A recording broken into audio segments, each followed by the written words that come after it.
Give us our life, boy. Give us that juicy Ikoku Sovereignty trigger. Let's look at our life. Oh my gosh. Outplayed, my guy. Beats by Ash, the best of all time. It's your boy, Beats by Ash. Back at it again with another banger of a video. And over this past weekend, I was finally able to enter a store championship event at my local game store. And I decided to pilot this yellow Katakuri deck and ended up with a second place finish, only losing to another yellow player in the finals due to some unlucky variance. Unfortunately, I knew I wouldn't be able to record at this event, so I decided to pre-record a couple of matches for you guys on the sim against my good friend Ben D, so shout out to him for that. But today, we're going to go over the changes I've made to the deck since the restriction of Radical Beam, Edward Newgate, and 4-cost Marco. Now, I wouldn't tell you guys I feel like this is strong if I didn't really feel that way, and because of these restrictions, I think this deck is in a great place to win or top a Treasure Cup or Regional if we approach the deck in an appropriate way. And so because of that, I've decided to sacrifice some of the tech choices we had for the Whitebeard matchup and focus on the Red Zoro and Red Green Law matchups respectively. Now, previously, Edward Newgate was the most difficult matchup for the deck, and I feel like even when you angle your deck specifically to beat that strategy, the Whitebeard player is always favored, so I almost feel like it's just naturally better to sacrifice that matchup anyway, because ultimately, when they take their own life cards, it depreciates the value of our 10-cost Big Mom anyway, and so I'd rather focus on the other decks of the meta, since I've found at Premier events, I always go against at least 4 unique decks, and that's why I feel like this deck is very strong, and I would feel comfortable piloting this at a Premier level event. And with these new changes, you guys are going to see how I feel like you should approach the deck, and hopefully you gain some value from this and are able to find success on your own. And so we're going to go over the deck list. Naturally, you're going to see that we have quite a few of the same cards since the last time you saw my list, and that's just because with yellow being new to the card game, it has a limited card pool, and quite a few of the cards are just naturally stronger than others, so those are going to be what I consider core, and I don't feel like you can change them, but there are some things that we can move around, and I'm going to take you through those. So obviously, you're going to play your 12 2Ks. They don't really have much effect on the game except for Sanji when you have a slow hand or you go against someone with low removal, and Strucin is literally only applicable if you go against a Red-Green Law player and you're pushing for game and need to remove one of his 1-drops. Now, on that note, we also have our standard 8 copies of the Summon from Life triggers that are just insane value. Personally, I found with the strategy, if you trigger a card that summons a character from life, you just become so far ahead in that game that if you're in a bad matchup, it ultimately just allows you to have a good chance to win that game. And so that's why I've altered the approach to the deck. By adding 3 copies of Charlotte Smoothie. Now, previously, this was 3 copies of Charlotte Opera, the 4-cost 6K vanilla, because that card allowed us to better combat the Whitebeard matchup, creating a natural attacker. Now, I don't think Charlotte Smoothie is that high value of a card, but the reason this is in here is because I told you that when you trigger a card to summon from life, it can put you back into the game after you've lost control of the board, and I never really use this effect unless I am in a desperation moment, because losing a life is so impactful to us that we usually cannot afford to do so unless you're going for game or you really just have no other plays. Now we have a total of 11 cards that summon a character from life, not including our Shirahoshi, which does not present a natural attacker on the board, but I found that in the fast matchups such as the Red Zoro and the Red Green Law, you really need to summon a character early in order to get back on the board. And if you don't, sometimes you can just get snowballed out of the game because naturally they're going to be able to play more characters in one turn than we can, where typically we're only going to be able to play one, maybe two impactful characters at all. And now we have the standard searchers, and we have our standard 10 cost Big Moms, our standard Shirahoshis. I strongly feel you have to play this card just because there's so many cards in the deck that have no counter and are limited in their applications to match up specific games, that when you don't have this card, you sometimes just brick on no counter and you lose the game. And that's actually what ended up happening to me in that match that I said I lost in the finals, because I didn't draw more than one card with a counter value at any single moment in the game. And so this card is very integral. I would also consider it core. Now, I'm still playing 3 Charlotte Katakuri. I would say at least 2 is core, but I've seen people play 3 and 4. And the reason I don't play 4, I like to consider Katakuri and Big Mom specific to going first or second. Previously, I was playing 2 7-cost Mom and still the 3 8-cost Katakuri.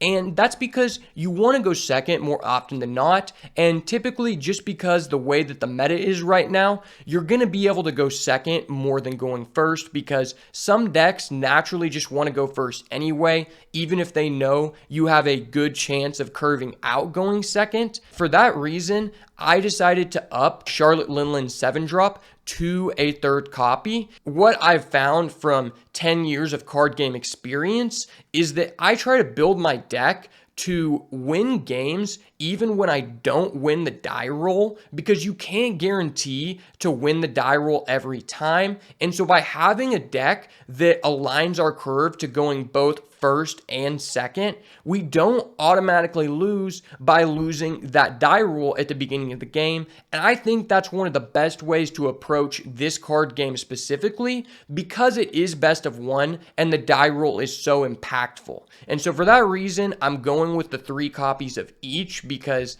Katakuri is obviously an insane card no matter what, but typically this card is way better going second and Linlin is way better going first. And like I said, we're tailoring the strategy to beat Zoro in Law, and I've found that against Zoro, you always want to go first so that you're able to develop your units first, and that's why Charlotte Linlin is so important. I previously hated this card, and it sucks so bad when you go second, but since we have so many discard outlets and the added discard outlet of Charlotte Smoothie, I'm fine with having a 3rd copy of this, even when it's clunky, because when you go first against Zoro, this card is so important to have. And, you're not always going to be able to afford to play your 10-drop in that matchup, so this kind of serves as an ulterior boss monster, and I originally wasn't really thinking about it in that regard because the Whitebeard matchup was so heavily prevalent. Now, we're still playing the 4 Peckhams. I know this isn't standard for a lot of people, but this goes back to our fallacy of playing to win the game and not the die roll, because when you don't have a 3-drop going first or second, sometimes you can just get behind on board going against those faster strategies. And when you lose control of the board, there are very few comeback mechanics. Even when we trigger a card from life to summon itself, sometimes it's not enough to come back because our opponent doesn't have to rest their characters, and we can't interact with stuff that isn't rested until usually the end of the game. The last change I've made to the deck is 2 copies of Thunderbolt. Previously, I played 3. I've seen some people play 4. And personally, I would consider cutting this card down to 1 or 0 to maybe just add more bodies. I had been trying the 3-drop Mermaid, which is just a 3-drop 5k with no Big Mom tag on it. And considering we already have over 30 Big Mom Pirates tags, I don't think that removing this card from the deck depreciates the value of our Perospero search or our Charlotte Pudding search that much. And so I would consider maybe taking this out because, like I said, some of the games you lose with this deck come down to the fact that you had no counter in hand because you need to aggressively counter from your hand early. And when you clog on too many cards with no counter, you just automatically lose the game against Zoro because they're going to go 5-5-5 and you maybe have 1-2K in hand, but you have like Ikoku Sovereignty, Thunderbolt, 7 Mom, 10 Mom, and you're like, dang, I just took 3 damage and I don't have anything developed on the board, so now I can't come back. And that's one of the reasons I would highly consider cutting down on this card more. But in that tournament, 2 copies served me well. The other big reason for that is this card is not applicable typically in the Red Zoro matchup, and it's sometimes okay in the Red Law matchup. I would honestly consider maybe taking out one of these to add a 4th Smoothie for that reason, because a lot of people are going to sit here and tell you, oh, well, the trigger is insane. Okay, well, the thing is, the card itself is good, but against those faster matchups, I never want to take my own life. That's helping the game plan of the red players, which are typically going to be our most difficult matchups. So a lot of times you just have this in hand and you know you can't even use it. Even when you do it against Law to kill a 5-drop Law, it's still risky when you're losing a life because they have Rush Zoros, they have Restand Law in order to push for higher amounts of damage. And potentially, if your argument is the trigger on this is insane, well, we could just play another Charlotte Smoothie or another card that summons from life just because this card has almost no utility in those red matchups for its standard effect, when I could play a Charlotte Smoothie in its place and trigger to summon a character from life, removing a dead card from my hand, developing an attacker that could allow me to challenge the character that Thunderbolt would be killing, and it's saving the same purpose, but it's giving us another 1K counter, and those are just so crucial to the deck going forward. Let me know what you think about these changes and what you guys are considering, because I always love to hear feedback. Without further ado, let's get into the goo. Starting off, we have a Searcher in this opening hand, and our opponent is going to be on the draw, so we're definitely looking for that 7-cost Big Mom in this matchup. This is really difficult to decide whether this is going to be good enough. I'm going to go ahead and mulligan this one just because I don't like how few counters we have, and I don't feel that our curve is aligned with the cards that we drew. So this hand is actually quite a bit better. It's always important to have a 3-drop on your opening hand, no matter whether you are going first or second, but there is a higher importance on that when we are going first. Typically, people may be thinking that this is a free matchup for yellow, but in the case that our opponent won the die roll here, our opponent actually has the edge, and that's where this build really prevails, because we do not automatically lose when we are going first, and you can't guarantee that every time. So starting off here, we've got a leader attack for 5. Our opponent dropped down the Spandam. I really love how they make things pop up in the feed over here where it shows what he drew. Shout out to Batsu for that. We're going to go and slam down our Sparrow, which is the ideal opener. In my opinion, this is the most important card to have in your opening hand. So looking forward a couple turns, next turn we could drop down the Cracker or the Smoothie. Probably the Cracker is more valuable. Here, I really want to aggressively counter to protect our life total, so I'm going to get rid of the Smoothie. Borsalino is a little bit troublesome for our deck. I've seen that the black deck can be very powerful against yellow if you draw all of your blockers, especially if you like Erdor into a Borsalino. That is very good. So here, I have 2 options. Number 1, I can leave the Parasparrow untapped so that he's forced to threaten our health total, but I am looking for a card to play next turn, considering we're going first and we can't drop this. So I'm probably going to tap this just for the chance that we can access either a medium-sized body or ideally our 7-cost Big Mom. That's going to leave us with 1 Dawn left over, so we can attach to our leader and swing 7. So let's go ahead and start off and swing for 5. The reason we need to attack here before we use any of our Dawn is because our opponent may not tap the Borsalino because he knows we can do other plays and potentially re-attack it. And because we did that, he decides to counter out of hand, and had we not done that sequence, our opponent would have used one less card on this interaction. Let's go ahead and swing for 7. Typically here, I like to look at my life in the early game because if I can find a trigger, I find it very important to prioritize cycling through my life before we take too much damage, and that has a depreciating value. We're going to go ahead and place on bottom here just because we have quite a few 2Ks in our hand, and we really need to get to one of our late game bombs. Now we're going to go ahead and drop down our 4-drop and pass the turn. It's looking pretty good for us considering our opponent didn't have a turn 2 air door, and we're sitting at 5 life with quite a few defensive cards in hand. He's going to go ahead and hit that for 5. Now I have 2 decisions here.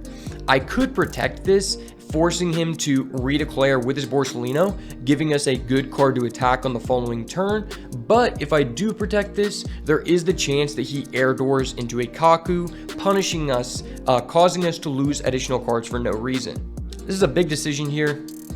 He only has 1 CP card in the trash, so he can't just play a Kaku. He has to have the air door specifically. I'm just going to go ahead and counter out of this, forcing him to use a more reactive card, potentially forcing out a Sakazuki, because I don't think that he's going to attack with his Borsalino just because we can re-attack it on the following turn. And that is great for us. Because we forced him to play out the Sakazuki, now we have a valid target 2 turns from now to use on our Charlotte Katakuri. Putting this on the bottom of his life is going to be super impactful because it has no counter and it has a hefty cost. Looks like he discarded the Fukuro and the Bleno. To me, that is really telegraphing that he has a Kaku, just because he's willing to put CP cards in the trash in exchange for a negative amount of value. Here, I'm just going to go ahead and let this die because I need to look for a card to play next turn, even though it may not be the best decision since we already committed discarding cards. So we actually only have 1 option here because unfortunately Sanji is not a Big Mom Pirates card, RIP Sanji, but we do get rewarded, never punished, picking up the Charlotte Pudding. Let's go, boys. Ooh. This is where you really got to think about what you're going to do for the next couple turns. So we are a 7, meaning we cannot play our Big Mom on the following turn. And while I do really want to take this, I feel that it's too greedy in this situation because our opponent has already established multiple big threats and we need to get something on the board. So if we take the Perospero, that leaves us with 3 Dawn, meaning that we can put our leader up to 9k or 7, baiting the Ikoku Sovereignty. And if we do this, then we can hold up 2 Dawn, making it to where we are going to not be able to bait the Ikoku Sovereignty, only hitting 8 for our leader. And like I said before, I only have this in the deck for the benefit of the trigger. This is not that high value of a card, so I'm going to go ahead and take the Perospero here. It doesn't really matter what we put the order of our cards back in our deck, just because we are not going to be able to cycle back through in enough time before the game ends. So here, obviously, I want to go ahead and make the attack before we play out our character. That way we do not get punished with something like a impact wave. I decided to go ahead and go with the 7k just so we can bait that we have a better hand than we do, potentially letting our opponent think we have an Ikoku Sovereignty. Because we were still at 5 life, I'm going to go ahead and look at our life, and we do reveal the Thunderbolt. I'm going to go ahead and keep this on top. It's a bit risky because if our opponent uses a Dawn on his Borsalino, then he would be able to play around the fact that we had a Thunderbolt, but he's going to go ahead and block with it anyway, so that kind of mitigates what we were planning on doing. But hopefully here our opponent plays out a character before he declares an attack. I'm not too big on killing a Spandam with the Thunderbolt, but we also need to consider what value does this Thunderbolt have in terms of later in the game. If anything, it's probably just going to be a bluff, making our opponent feel like we have more counter in our hand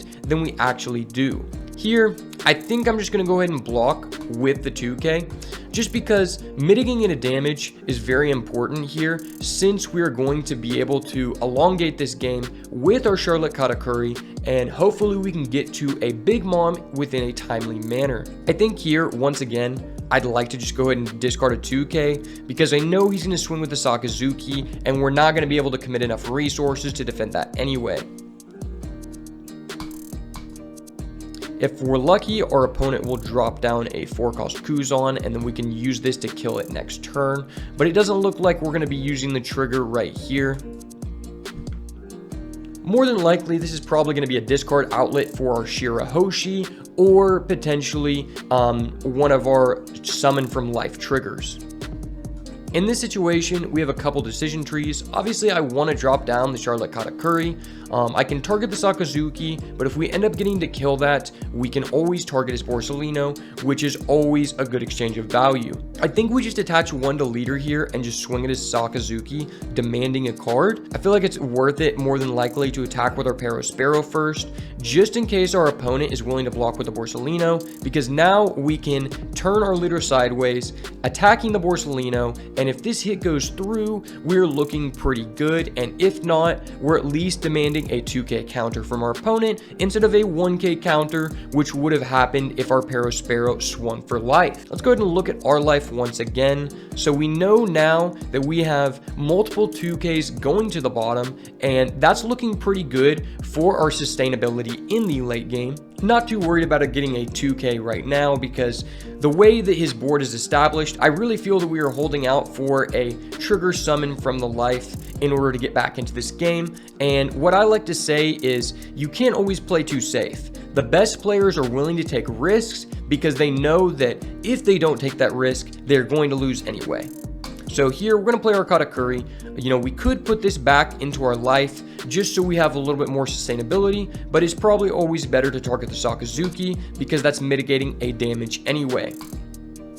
The Sakazuki on the bottom of the life is super impactful here because it has no counter, and at that point in the game, even if he does survive on the following turn, he's probably not going to commit resources to remove one of our characters anyway. So we have two options here. We have the Koku Sovereignty and the Perospero. Man, it is nice that we can target Perospero with his own effect, but the fact our opponent has a 10-drop Kuzan is not looking good for us. With the additions of the Whitebeard ban, I will say that Kuzan is looking quite a bit better than previously Isho that was in that slot. Because of this matchup, he can easily remove our 10-cost Big Mom, or he could kill our Katakuri with a Kaku on its own. I almost feel like we're forced to take the Perospero just because we are not guaranteed a unit for next turn. I feel almost forced to discard the Peckhams because I don't want to take too much damage when he already has control of the board. If I was him, I probably would have started swinging with the Borsalino just to start pressuring my life total, because had I have a 10-cost Big Mom in this hand, the game would be looking a lot better in our favor. Here, we're always playing the Perospero, and then I don't think we established this Sanji. I think it's just too late in the game. It's giving us 7 Dawn left to play with, so we could attach 5 here. That makes this 7. I don't think I swing with this because then he just kills it with his Kuzan. On the other hand, if I don't swing with this, he kills it with the Kaku for free. So actually, I think we do swing with this. Sorry, I'm wavering a lot of different lines in my head right now. You already know what it is. The best is blessed, and I'm out here to bring you guys the highest level decision making. So that's 5 on our Charlotte Pudding. That leaves us with 2 because we're going to play this out, make this 7, make this 9. And I see the line. Let's go, boys. Let's go ahead and swing for 7. Game is not looking too good for us, but because we have 4 life, we have a decent chance to hit a trigger summon from life, which could potentially put lethal on our board for the following turn. And hopefully he doesn't just dawn up both of his Spandems, go wide, and just expect that we have more counter in our hand than we actually do. Go ahead and attack with our leader for 7 once again. And then this is a big tough decision. I'm not sure whether it's better for us to look at his life or our life. We know these are both 2Ks. These 2 top cards are both unknown. If we do find that one of these is a trigger from life that summons, that would be amazing. That's a Big Mom, so this is a really tough decision. So if we keep this on top, how much damage are we taking next turn? We're taking 1 from the Kuzan, 1 from the leader guaranteed. That's putting us at 2. Best case scenario, we're at 2. He develops another unit. Then he has 3 attackers probably next turn. On one hand, if we keep the Big Mom, We're putting a lot into our sustainability, but if we get rid of the Big Mom and this is actually a trigger summon from life, we're in an amazing position. I think I'm going to keep it on top here. Reason being that since we know our last 2 life are both 2Ks, next turn, if we were able to drop the Big Mom, we have a really high chance to not die 2 turns from now because we have 2 2Ks in the life and 2 2Ks in the hand. And even if our Parasparrow dies, that could grab us another counter card as well. I'm going to go ahead and attach 1 to our Charlotte Katakuri, swinging it as Borsalino, removing an attacker for next turn. Maybe he'll go for the value play, trading away our Katakuri, putting only 1 life at our leader. That would be the most optimal line for us. So I'm really glad he actually blocked with the Borsalino. If I was in his shoes, depending on his hand, I probably would have not done that. Just because the longer the game goes on, the higher chance that I have to take control of the game. What we're really hoping for here is that he doesn't have a way to remove our Charlotte Katakuri. That way that we can mitigate a damage from our life total because he'd be forced to attack it. Or maybe he could use his Kaku on our Parasparrow instead, or like a onesie or something. Anything that's going to force him to attack this would be optimal for us. And he's going to use the Aerodor. Let's see what he mills. He mills a Spandam, a Fukuro. Does he have a Kumadori in the trash? It does not look like it. Okay, so that is pretty good for us. We don't really care about Bleno here because we're looking to play the game of attrition regardless. I could counter out of this and protect our Katakuri, but if we do that, our opponent is definitely not going to go for life with his leader, and that would really suck for us because we're not going to draw the Big Mom and we're not guaranteed to play a threat next turn, so I'm going to have to let this go. Now our opponent is probably predicting that we do not have 2Ks in our hand, because if I was him, I would assume that if the yellow player had 2Ks, he would probably use them to protect this, just because this can threaten the Kuzan on the following turn. I'm going to go ahead and take that one because we need the Big Mom. Had we protected our Charlotte Katakuri from his Kuzan, he probably just dons up his leader, swings at it again, and it's not guaranteed whether he uses the effect to discard and re-attack, and so that's why I decided not to go with that line. So our Parasparrow, once again, cannot add the Sanji, RIP. We have the choice between these 2 beautiful beaters. Honestly, I'm more tempted to grab the Peckhams just because it has a lower cost. So going into these later turns, we're going to have 1 more Dawn in order to go for lethal. And it's looking like I'm going to have to end the game very quickly. So that seems like the most optimal line of play. This is a very big decision here. While this is not a blocker, if we establish this, he goes to 2. And if we get a swing in, he is then now at 1, which means next turn we could Thunderbolt his blocker and potentially go for game. Since he has such few cards, I would honestly prefer that over going for this Spandam, because I feel like our hand has quite a few counter cards, including the 2 in the life that we know and the 1 we're about to gain from the Big Mom. Go ahead and swing for 5, and we get rewarded for that. Had we killed the Spandam and went for the safer route, we would not have a potential chance to go for lethal, assuming that our opponent does not have a removal option for our Big Mom on the following turn. Cool, and we end up removing his Kaku. We know that the last card in his life has no counter, so this is looking very good for us. Considering the fact he has 1 Sakazuki and he has 1 Kaku so far. Okay, he has a Kumadori in the trash now as well. I guess I just hovered over that. He has a couple cards in his trash that have removal, so I feel like it's a fairly good chance that he does not have 1 in hand. We're always taking this 10. Easy. Okay, and we do get the 2K. So that means that we know we have 2 more 2Ks, so we're looking pretty dang healthy.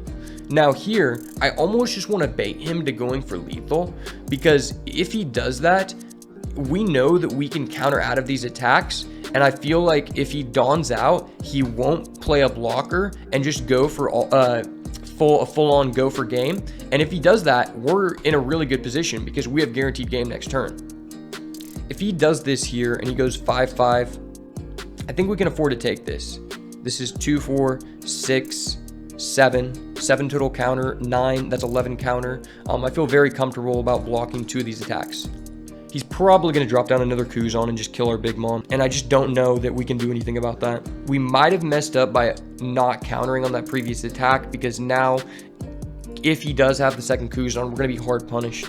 But you live and you learn, and he does have the second Kuzan. I know his list. He only plays 2, so that was really high roll of him. Fuck you, Ben D. You dirty, dirty high roller. He's going to be threatening for 5 life next turn. I'm pretty sure he just has guaranteed lethal, but we can play it out regardless. If we play this, he gives us back a life. That would be pretty good. Give us our life, boy. Give us that juicy Ikoku Sovereignty trigger. If this isn't Ikoku Sovereignty, we are literally insane, boys. So this is 9. Put that all on our leader. Let's just swing at his Sakazuki. Look at our life. Oh my gosh. We're literally insane, boys. Literally insane. I called it. We're in this game. Let's go, baby. He hates to see it. Outplayed, my guy. Beats by Ash, the best of all time. Let's go. If you aren't already subbed to the channel, you gotta sub for that because we're out here doing it like nobody else. Gonna be playing this deck in my store championship tomorrow. So once I get those results, I'll get back to you guys. But so far, I'm feeling pretty good about this list, you know? I'm able to destroy this man, you know, with his 2 monster Kuzans. So we're looking pretty good. He is completely tapped out. He's gonna hit us for 10 2 times. Cool, bro. Oh, he's gonna hit us for 10? I'm scared, bro. I'm scared. Can we get another trigger from life, please? I think we have to discard one of our 2Ks here. And that is going to be quite unfortunate for us. It doesn't look like we're going to be able to close out this game because Ben D is a dirty fucking high roller, man. I don't know what to say. GG, my guy. All right, guys, going into this game, we're going first once again. So we do have the 3-drop in this hand, and we do have the Katakuri, which is very impactful in this matchup, like you saw last game. But I think we can do a little bit better, so I think we're going to mulligan. This is a hand where it's playable, and you got to think about the fact that since we are going into an uphill battle by playing first, we need to hope that our hand is going to be above average in order to stay into this game. Always think about that considering the matchup. Can you get away with an average hand, or do you need to risk it in order to go for the biscuit? We're going to go ahead and pass because we did not open up our turn 1 play. Looking like next turn, I can probably feel comfortable developing the Sanji, even though he could remove it. He is on the draw, so we would have to have an Eridor into a Kaku, and that's completely fine because developing a character as well as using our leader ability is super optimal in this deck, especially since next turn our Sanji can draw us the card that we just revealed in case we want that. We're going to go ahead and look at our life. Ooh, and we do get a Shirahoshi. Keep that on the top for sure. Now we know we're taking the first life always here, just so we can cycle through our hand. And if we can get to our 7-drop mom on curve, we're going to be looking pretty good. Oh my gosh, this guy's insane. He literally hit the one thing that could out our board, Eridor into Kaku. What is that? He misclicked and didn't use his Kaku? L Ben D in the chat, brother. L Ben D in the chat. He's going to go hit us for 5. We're going to let that go through. We're feeling pretty good. We get to keep our Sanji. We're literally having our cake and eating it too, boys. But don't you worry. Even if he did actually use his Kaku to kill our Sanji, we would still be looking pretty good because this Shirahoshi is very nice right now. Tough decision. We're going to be at 5 Dawn next turn. Ideally, I'm attaching 2 Dawn to this Sanji, so I'm probably not using leader, and I'm probably discarding a 4-drop. Actually, let's go ahead and discard the Shirahoshi because this card is trash. And we just happen to have 2 Shirahoshis, so let's get rid of both of those. Number 1 rule to yellow, if you ever draw this card, discard it immediately. This card's trash. It's literally only in the deck, so it can be in the life. Because the deck bricks so much, you have to have this card, or you're inevitably going to have too many cards with no counter in your hand and get super punished. I'm going to go ahead and attach 2 Dawn to our Sanji, so we can go ahead and get the guaranteed draw. If your Sanji does live and you get to use the ability, you are feeling pretty good because you just got a +1 in card advantage. Go ahead and take the top life. Okay, that was a really good card for us to draw here. And I know Ben D is going to be raging after this because he didn't pop my Sanji. We're going to go ahead and attack for 5 once again, and then we're going to slam down the Parasparrow. I'm really liking the fact that I added in another 7 cost Big Mom to the deck because it feels like more and more I just keep going against people who make me go first, and in those matchups where I'm on the play, it feels so important to have a going first curve since you can't always win the die roll. So here we have a couple of options between our Big Mom and our Charlotte Cracker. I'm going to go ahead and take the Big Mom. I think we're going to be able to get to the turn. We can play it even though we're already at 4. Just because we have the Charlotte Katakuri, which can return our Shirahoshi, giving us additional life. Using Katakuri on your Shirahoshi is literally a life hack, boys. We're going to go ahead and let this die because since he's killing this is mitigating a damage to our health total, which is ultimately what we're looking to do with this deck. What's really fun about this deck is that this is the only deck where you just counter aggressively like a madman. Every other deck, you're like, okay, I want a card. Cool. I'm going to take the first 2 life, right? With this deck, you just go down to 0 cards and just let your big moms carry. It's a pretty fun strategy, not going to lie. If I didn't think this was the most fun I've had with any deck in the game, I probably would still not be playing yellow. And since Whitebeard is banned, this shit broken. Okay, so we really got to count on our Dawn here before we just play stuff like a madman. Let's say we play the Charlotte Pudding for 1. We have 6 available. I need to guarantee a kill on this or at least demand 2 cards. So I'm always attaching 2 here. That's 3. That gives me 4 left to play. I think that's correct. Let's weigh the other decision tree in our head. If we played this and we played this, that would develop us 2 bodies, but we can't threaten his Kaku. Because we can't threaten his Kaku by playing 2 bodies, I'm gonna have to settle with playing for 1. So let's go ahead and drop out this so we can see if this changes our line. And we do have access to another Charlotte Katakuri. That might be a little bit greedy because we realistically just want to go Katakuri into Big Mom. So I think I'm just gonna take the Sanji here, even though that means we probably will not see another Katakuri for the rest of this game. That's completely fine because we need to guarantee this hit. Let's go ahead and look at our life. Ooh, and the Charlotte Smoothie sees the first payoff of its life. Let's go. I'm not too sure about Charlotte Smoothie right now, but like I mentioned before, I'm feeling like this card could be worth it just because Zoro is going to be way more prevalent. And since I don't have to worry about the worst matchup, Whitebeard, anymore, I'd rather hard focus on the Zoro matchup since it's going to be the most popular strategy and pretty much the only deck that we hard lose to outside of Red Green Law.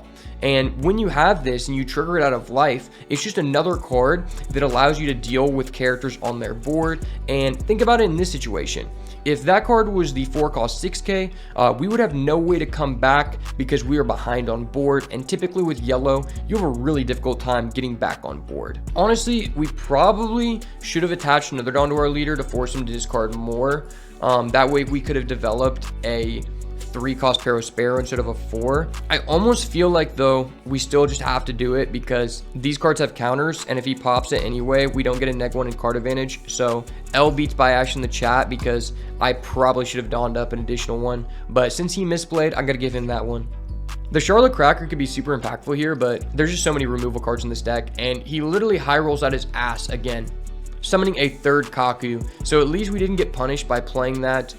Here, I think we take the 2k once again. We just need defenses to hold out into the late game.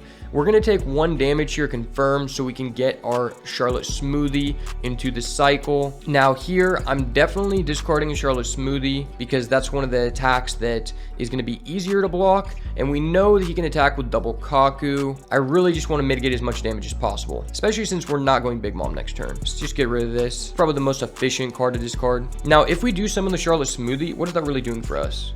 What is it threatening on the board? I guess nothing technically next turn. Well, actually, we can attach 1 Dawn, so it actually works out. Let's go ahead and get rid of, I guess, Charlotte Pudding. It doesn't really matter. Sanji and Charlotte Pudding are both useless cards. He's going to swing again. We'll go ahead and use effect. Man, this hurts so bad. And he has another Spandam. His hand is literally insane, bro.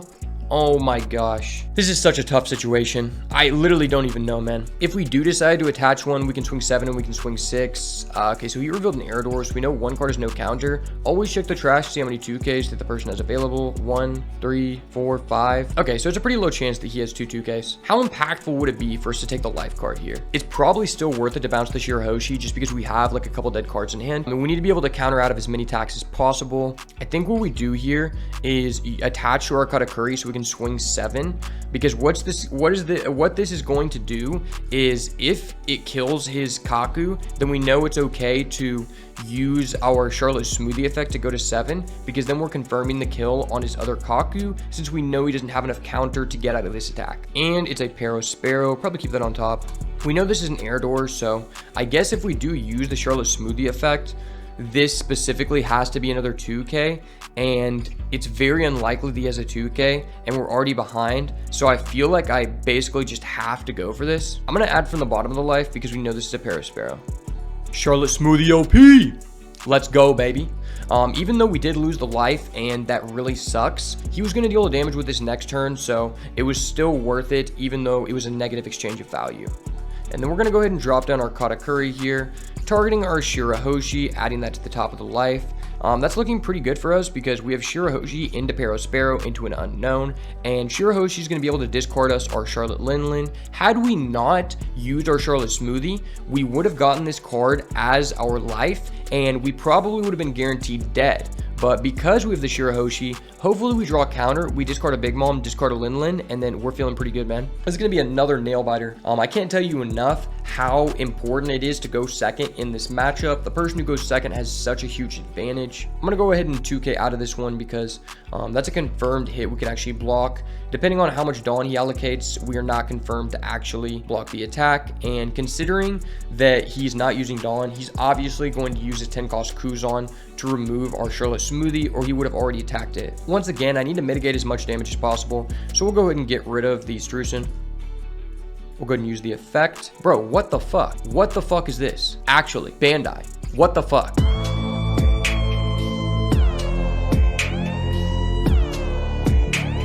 If this was a tournament, I would be so tilted. I wouldn't be a dick about it, but I would just start laughing, and I would just be like, what the fuck? You win, bro. GG. So here we obviously 10 drop. If we do kill this with the Katakuri, then he's leveraging 1, 2, 3 guaranteed damage, and we're going to be at 3 life. So he has to Dawn one of these up. We have 3k total counter. It's not looking the best for us. Hopefully the life that we gain from our Big Mom is going to be impactful because it's looking like we're really going to need that.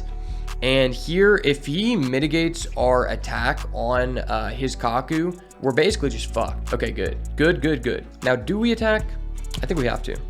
If we don't pressure his leader, we're just too far behind.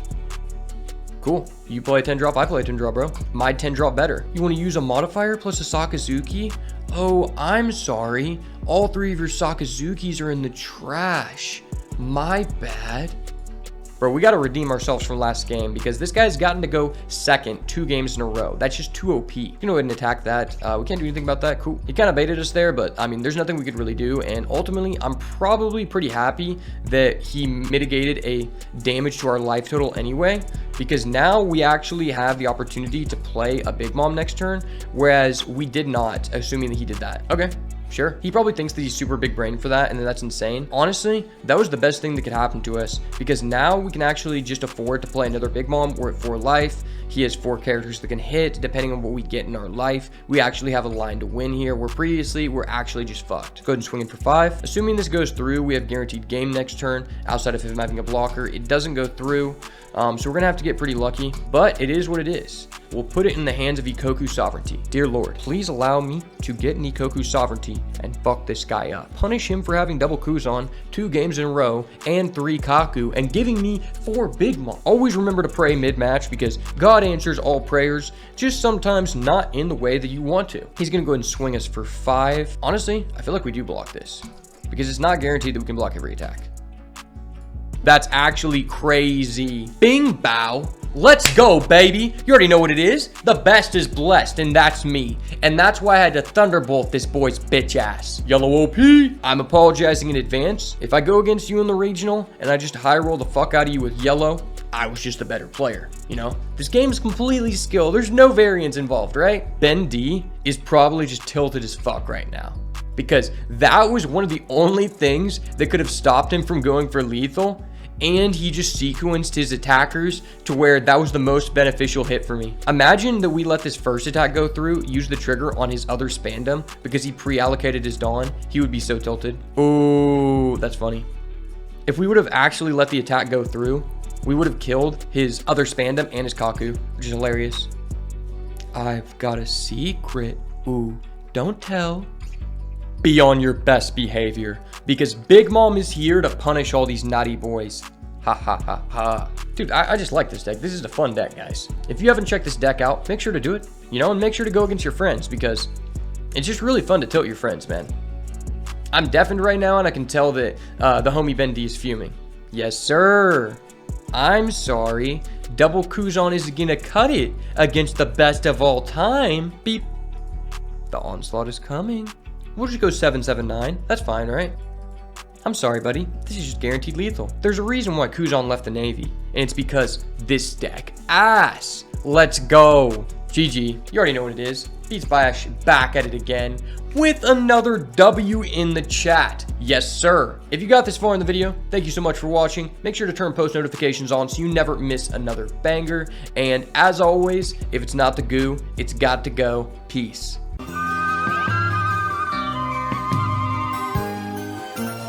Ooh, is that indigo?